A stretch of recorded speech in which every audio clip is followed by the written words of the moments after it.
Assalamualaikum warahmatullahi wabarakatuh. Jadi di sini ada di sini saya akan mengerjakan lanjutan tugas 10 dari tugas yang sudah diberikan pada pertemuan 10 yang lalu. Jadi saya akan menjelaskan serangan DDoS yang terjadi di Indonesia. Jadi saya dapat beritanya itu dari CNN Indonesia. Dilansir dari CNN ini, serangan DDoS itu membuat situs dari KPU itu lumpuh selama lebih dari 24 jam. Dari Jakarta, serangan DDoS itu diklaim ada di balik lumpuhnya situs KPU di momen genting seperti hari sebelum pencoblosan pemilu 2024. Berdasarkan pantauan dari CNN ini, situs KPU sudah tidak bisa diakses sejak Kamis 14 Februari pagi setempat, karena sebenarnya situs ini masih bisa diakses, cuma yang bisa mengakses itu baru sebagian kecil penggunanya dengan fitur-fitur yang sangat terbatas. Kemudian situs penyelenggara pemilu ini kembali total seperti tidak bisa dibuka apa-apa, blank hitam aja gitu, hingga Kamis 15 Februari pukul 16:27 waktu Indonesia Barat. Jadi Koordinator Divisi Data dan Informasi KPU, Betty Epsilon Idrus, mengatakan pihaknya terkena serangan digital berupa DDoS yang merupakan kepanjangan dari Distributed Denial of Service alias penolakan layanan terdistribusi.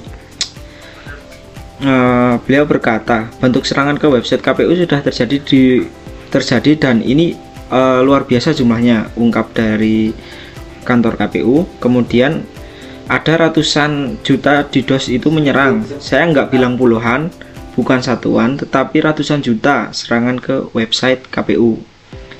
Lanjut Betty tadi. Apa sih motifnya mereka melakukan serangan ini? Jadi dikutip dari situs perusahaan keamanan siber Fortinet, DDoS merupakan kejahatan siber dengan cara pelaku itu membanjiri server dengan trafik internet hingga lumpuh. Tujuannya mencegah pengguna lain mengakses layanan online situs tertentu. Motifnya beragam, berupa serangan yang dilakukan oleh individu yang tidak puas, ada juga yang ingin melumpuhkan server perusahaan buat bersenang-senang, ataupun memang bermaksud membungkam informasi dari data pemilu yang ada. Beberapa situs berita yang kritis sempat menjadi korban serangan ini, termasuk CNN sendiri. Bahkan CNN pun ikut kena. Ada juga pelaku yang ingin memeras korban dengan cara pelaku menyerang perusahaan dan memasang hostageware atau ransomware di server mereka. Kemudian memaksa mereka membayar sejumlah besar uang agar kerusakan dapat dipulihkan. Ya, seperti itu. Jadi cara kerjanya itu DDoS bekerja dengan cara yaitu tadi, yang membanjiri server tertentu dengan trafik internet palsu, ataupun serangan-serangan yang bertubi-tubi dengan internet palsu yang akan membuat admin server kerepotan. Alhasil server tersebut benar saja tidak akan bisa diakses oleh pengguna sungguhan yang akan masuk. Salah satu masalah terbesar dalam mengidentifikasi serangan DDoS adalah bahwa gejalanya itu tidak biasa. Banyak gejala yang mirip dengan yang dialami pengguna teknologi setiap hari, termasuk kecepatan kinerja unduhan ataupun unggahan yang sangat tidak rekomendasi. Selain itu, situs KPU ini menjadi tidak bisa diakses, kemudian koneksinya bisa terputus, media dan konten yang tidak biasa, ya misal Eh, kalau keluar dari topik itu, gambaran terbaru yang terjadi kepada Sia di kita itu, yang muncul situs-situs tidak jelas seperti itu. Kemudian spam juga yang berlebihan, biasanya itu akan masuk ke dalam email spam gitu. Jadi serangannya itu sangat bervariasi gitu. Oke, kemudian di sini ada kasus di Amerika Serikat, itu nggak usah karena kita akan membahas yang KPU ini. Serangan DDoS itu relatif sangat sulit untuk dicegah karena mendeteksinya saja sudah jadi tantangan sendiri. Balik lagi seperti yang tadi, bahwa serangan itu ada puluhan juta gitu. Jadi serangan ini juga tidak berbeda jauh dari masalah layanan biasa seperti halaman web yang lambat, kemudian tingkat kecanggihan, serta kerumitan teknik DDoS yang memang saat ini sedang meningkat. Karena itu lebih baik bagi sebuah perusahaan ataupun individu untuk melakukan langkah mitigasi ketika serangan terjadi ketimbang pencegahan. Mitigasi yang bisa dilakukan antara lain pemeriksaan resiko, kemudian diferensiasi trafik, black hole routing, rate limiting, dan penggunaan firewall. Itu yang paling penting.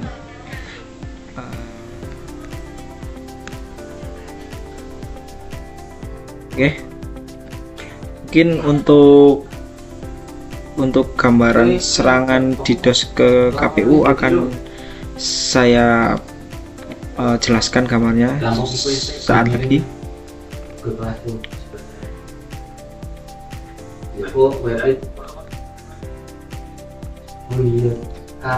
Nah, jadi sebentar.